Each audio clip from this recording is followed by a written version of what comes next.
আমরা দুটা উদাহরণ দেখতে পাচ্ছি, খুবই গুরুত্বপূর্ণ দুটো প্রশ্ন। দেখেন, মেঘে বৃষ্টি হয় আর একটা হচ্ছে মেঘে বৃষ্টি আছে।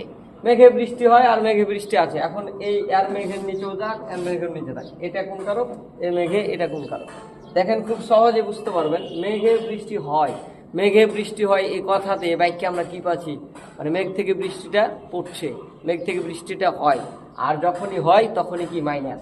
আর মাইনাস মানে আমরা কি জানি, মাইনাস মানে অপাদান, মাইনাস মানেই অপাদান। আমি বলিনি যে স্টপ মাইনাস বা রানিং মাইনাস, এই যে রানিং মাইনাস, স্টপ মাইনাস হয় রানিং, রানিং, হ্যাঁ মাইনাস মানে কি, বৃষ্টিটা হয় মানে বৃষ্টিটা হচ্ছে, পড়ে যাচ্ছে। তো রানিং মাইনাস মানেই অপাদান, রানিং মাইনাস মানেই অপাদান। তাহলে এখানে যেহেতু বৃষ্টিটা হয় মাইনাস বুঝাচ্ছে, যার কারণে এটা অপাদানে, হ্যাঁ অপাদানে, অপাদানে কি এই যে কার আছে, এই জন্য সপ্তমী হবে।